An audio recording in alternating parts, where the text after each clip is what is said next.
நிக்கிதா ஒரு ஆம்லெட் ஒன்னு. அச்சாஜி ம். 2 மினிட் ஜி வந்தது.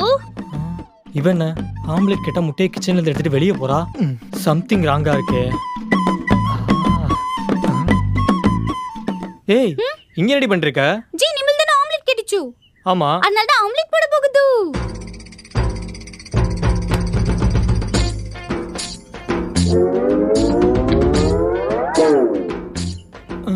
ஏய் என்னடி தரையில ஆம்லெட் போட்டுட்டு இருக்க? ஜி சம்மருக்கு இந்த மாதிரி வெறும் தரையில ஆம்லெட் போடுறது தான் இப்ப ட்ரெண்டே ஜி. நம்மளுக்கு சம்மர் ஆம்லெட் போட்டு தர போகுது. சம்மர் ஆம்லெட்டா? என்னடி இப்பலாம் பண்ணிட்டு இருக்க? ஆமா ஜி நம்ம மட்டும் இல்ல எல்லாரும் இந்த மாதிரி சம்மருக்கு வெறும் தரையில ஆம்லெட் போட்டு அந்த வீடியோ யூடியூப்ல போட்டு ட்ரெண்ட் ஆகுது. அத பார்த்து தான் நம்மளும் இப்படி பண்ணிச்சு. இந்தா ஜி. நீ மட்டும் எப்படி இப்பலாம் யோசிக்கிற? ஜி சாப்பிட்டு